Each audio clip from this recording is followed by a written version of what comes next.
নেতাদের মুখে ফেসিবাদের মতো কথা আমরা শুনতে চাই।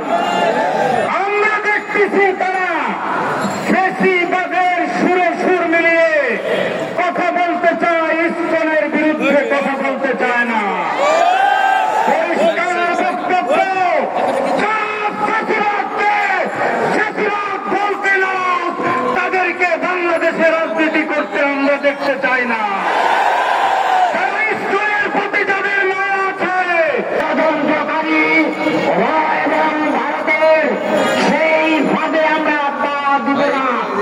কিন্তু পরিষ্কার বলতে চাই, এই হত্যাকাণ্ড এবং ষড়যন্ত্রের সাথে যারা জড়িত প্রধান উপদেষ্টাকে লক্ষ্য করে বলতে চাই, অনতি বিলম্বে গ্রেফতার করে কঠিন শাস্তির সম্মুখীন করতে হবে। শুধু তাই নয়, বাংলাদেশের আনাতে কানাতে যেভাবে ষড়যন্ত্রে লিপ্ত রয়েছে সকল ষড়যন্ত্রকারীদেরকে আইনের আওতায় এনে কঠিন শাস্তির সম্মুখীন করতে হবে। সুতরাং ঘুরা হাত দিতে হবে। 16 বছর এদেশের আলেম উলামা, এদেশের দেশপ্রেমিক নাগরিকদের উপরে যারা নির্যাতন করেছিল, যেই দলটি, সেই দলকে নিষিদ্ধ করতে হবে।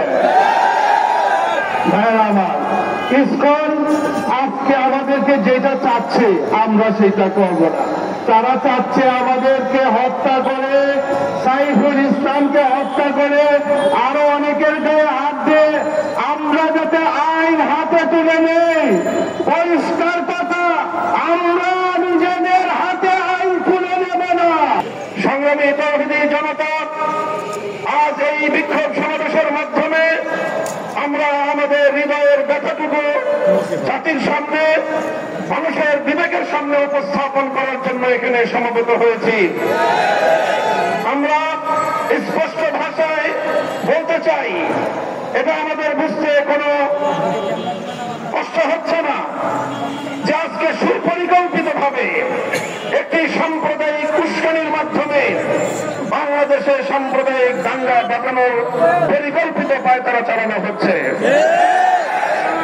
শহীদ সাইফুল ইসলাম আলিফের হত্যাকাণ্ডের ঘটনা নির্মম, শুধু বর্বর নয়, বরং ঘৃণ্য এক হত্যাকাণ্ড প্রকাশ্য দিবালোকে আদালত চত্বরে একটি সন্ত্রাসী সংগঠনের সশস্ত্র সন্ত্রাসীরা একজন তরুণ আইনজীবী সরকারি কর্মকর্তাকে টেনে হিচড়ে নিয়ে হত্যা করবে, এরকম বর্বরতার দৃশ্য দেখার জন্য বাংলাদেশ প্রস্তুত নয়। বাংলাদেশ আজ অগ্নিগর্ভ, বাংলাদেশের প্রতিটি মানুষের হৃদয়ে আজ রক্তক্ষরণ হচ্ছে। সে ভিনদেশী গুপ্তচর হিসেবে ভূমিকা পালন করছিল। বারবার সে তার সেই প্রভুর দেশে গিয়ে সেখান থেকে নির্দেশনা নিয়ে এসে বাংলাদেশের অভ্যন্তরে নৈরাজ্য সৃষ্টি করবার পায়তারা চালিয়েছে। দিনের পর দিন, মাসের পর মাস প্রশ্রয় আশ্রয় থেকে ভারত এবং আওয়ামী লীগের যৌথ প্রযোজনায় ইসকন তৈরি করা হয়েছে। এই ইসকনকে নিষিদ্ধ করার মধ্য দিয়ে আওয়ামী লীগ এবং ভারতকে স্পষ্ট বার্তা দিতে হবে, বাংলাদেশ তোমাদের ষড়যন্ত্রের কাছে মাথা নত করবে না।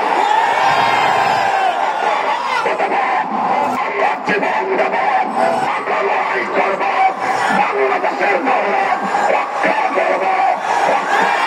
বাংলাদেশের মানুষের বিপ্লবী ক্ষমতাকে যদি ভারত নিগ্লেক্ট করবার চেষ্টা করে, অসম্মান করবার চেষ্টা করে, ভারত তুমি খামখাম হয়ে যাবে।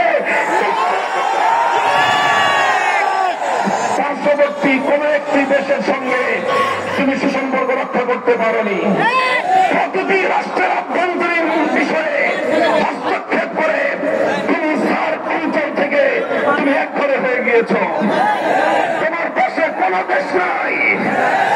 চারপাশ থেকে আমরা ক্ষুদ্র শক্তিগুলো যদি তোমার হাত পা নাক চেপে ধরি, তুমি দম নিতে পারবে না।